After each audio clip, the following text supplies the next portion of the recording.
Dear Diary, I've got another unbelievable story. Every day of my life is unbelievable. You could make 20 Hollywood movies about every day of my life. Everything that happens is shocking, unbelievable, insane, and almost always bad. Sometimes it's insane and good.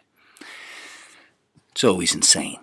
I would kill to have a regular life where I work at McDonald's, I come home, I relax, I watch the TV. I would kill for a normal life. Before I begin my story about the 22 hours I just did in jail, which I think is my 29th-ish arrest, none of my arrests have been remotely legitimate. None of my arrests have been honest or legal. Remember, if they jail you unlawfully, that's called kidnapping.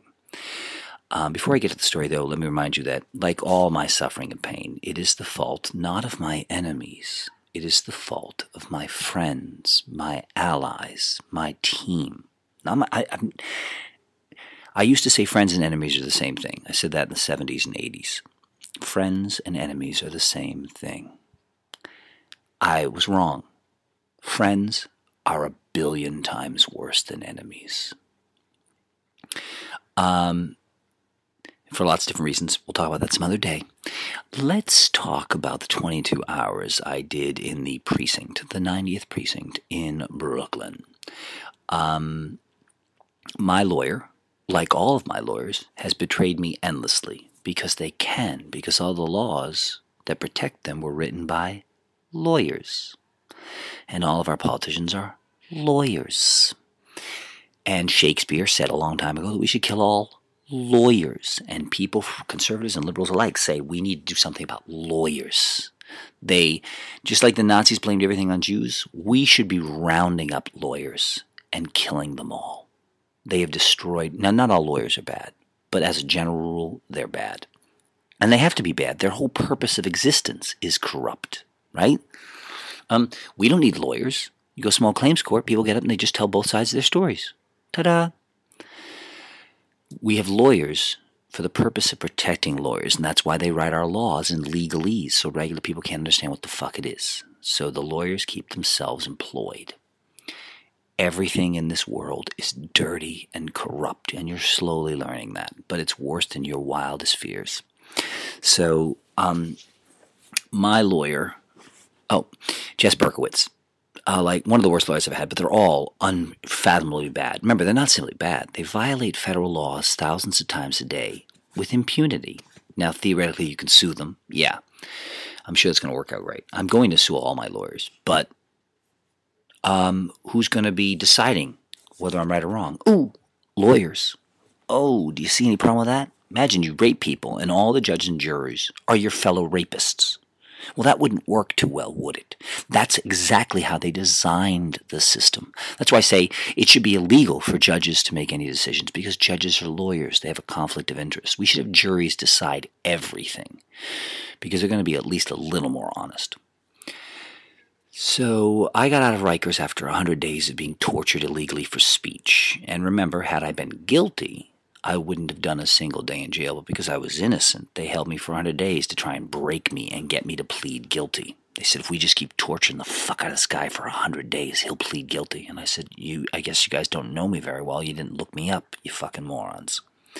They offered me freedom after 30 days and said, we'll give you time served, just say you're guilty. And I said, fucking eat shit. I will sit in jail for 1,000,000 years, and I will write songs every day about what fucking killer, mass-murdering, psychopathic super criminals you scumbags are.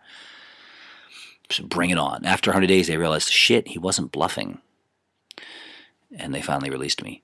That was Delfino. That 100 days was Delfino's fault. Now, of course, remember, everything in life is the domino theory. Okay? Every human being says, I only knocked over the first domino. I didn't knock over the other 1,000 dominoes. If you knocked over the first domino, fucktard, you knocked over all the dominoes, fucktard. You fucking liars. Now, the Trachtenbergs, I have to now contractually, in all of my work, make sure that people know the most evil people to have ever lived yet on the planet Earth were the Trachtenberg family slideshow players. They say, oh, no worse than Hitler. Okay, really. Hitler murdered his enemies. The Trachtenbergs murdered their best friends. Do you see a difference? Because every fucking human on earth agrees with me. You murder your best friends who never did a bad thing to you, that is a zillion times worse than murdering your enemies who you think destroyed your world. Big difference. Trachtenbergs don't even deny murdering me and destroying my life and destroying all my art and music. That's why when you confront them in public, they refuse to answer questions. Even Hitler wasn't that scummy. Hitler would admit and would explain his actions. And there was some truth and some legitimacy to Hitler's actions. I mean, could we prove today in America that there are a lot of rich Jews who did really stereotypical evil things? Of course we can. Mike Bloomberg is Hitler's wet dream. Now, most Jews aren't money-grubbing scumbags, but a disproportionate number of money-grubbing scumbags are Jewish.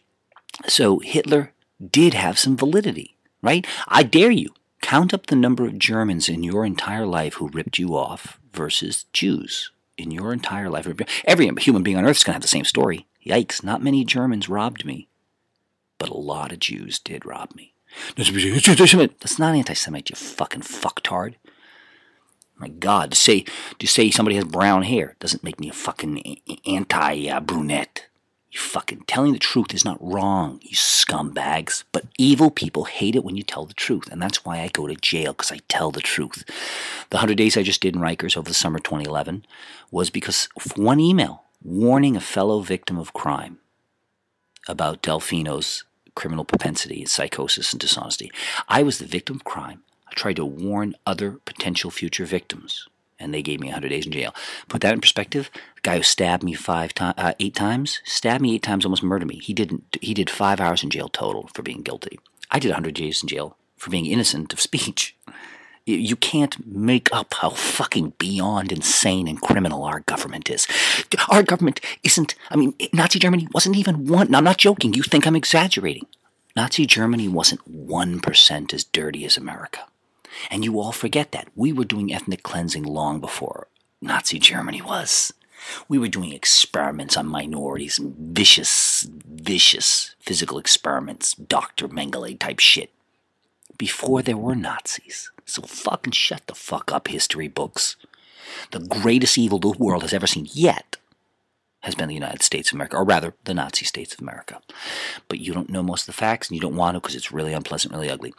Now let's get to our fucking story for today. This was my last arrest. October 4th, I was released after 100 days in jail. There's so many details. That diary is going to be fucking 30 hours long. The number of things, I can list thousands and thousands and thousands of times in 100 days that the government broke laws. I can't even wrap my head around it, and I lived it every minute of every day. There's just too much. I took voluminous notes. Not good enough. You can't. You'd have to film every minute of my day to see, because you can't believe any of this stuff. Remember, people actually escaped from the concentration camps and warned everybody. So they're fucking putting people in ovens. And what did everybody say? It was, yeah, putting people in ovens. Yeah. Woo-woo. Get the tin foil for this guy. Woo-woo. And then when it was a little late, everyone said, oh, shit, the tinfoil guy was the only one who was right. Oopsie. Remember, killing Nazis doesn't do any good. You have to kill all the people who voted for the Nazis. And then there wouldn't be any Nazis in the first place. Do you see the logic? Now, I just did 22 hours in jail. Now, let's put that in perspective. A lot of people would say 22 hours in jail? Eesh. For not breaking the law? Ooh. But it's worse. Normally, with the charge that was against me, I would have done 3 to 4 hours in jail in the total. It would have taken them that long to get me to a judge. Judge would have squashed a fake warrant, and I would have been released. But the NYPD held me for 22 hours in a freezing precinct. Took my jacket, windows open, this was October, I forget the date, late October. Freezing my fucking ass off 22 hours because 3 different police shifts all fucking dropped the ball and didn't do their job. Will any of them be punished? No. All the city's going to do is steal money from you and give it to me. And they call that justice. Oh, so you steal money from one group of victims and give it to the other group of victims. And nobody who breaks the law gets punished in any way. And the only people who go to jail are people who didn't break the law? Oh my God. You make the Nazis look like decent, classy people. They didn't just arrest every blonde, blue-eyed Aryan and call them Jews. The Nazis, that's what America does every single day. If the Germans had just arrested blonde, blue-eyed Aryans and fucked up and said, you're all fucking Jews, stupid. The Germans weren't fucking total idiots. Our government is.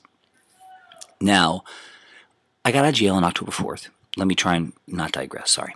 Got out of jail on October 4th. On October 11th, I had a court date. But the problem was when I got out of Rikers, something went wrong, and my body, I started getting stomach cramps like nothing I've ever felt in my life. And I don't usually get sick or any illnesses. My body's very strong. And I waited, like most Americans who don't have health insurance, or even who do, you wait and let the pain, see if the pain gets better, if your body heals itself. Fuck going to hospital. Fuck all that criminal shit. And the pain got worse every day for over a week. And I was like, all right, this is really not right. Even if it was food poisoning or whatever, I would be better by now. But it's getting worse and worse. So I ended up going to the hospital. Now I had a court date, and I called my lawyer. I did the right thing, called my lawyer, Jess Berkowitz, 18B, Manhattan, who's part of the whole buddy system. And I tell him, I can't make it to court today. It's a routine court date, no big deal. And could you just tell the judge that I have to go to the hospital? I'm unbelievably in pain. I did go to the hospital. Blah, blah. I can prove all this shit. Okay? He says, don't worry, I'll take care of it. Oopsie. Oopsie, he forgot. Oopsie. No big deal. Just a warrant for my arrest. I mean, I'm just going to go to jail now because my lawyer made a mistake. See, now that's how America's built. The people who do bad are rewarded every day, and the people who do good are punished every day. That's the entire design of America. And if you don't think so, let's debate it in public, because you don't know all the facts, and I do. America couldn't be much more corrupt than it is. And we're going to do this in two parts. End of part 1.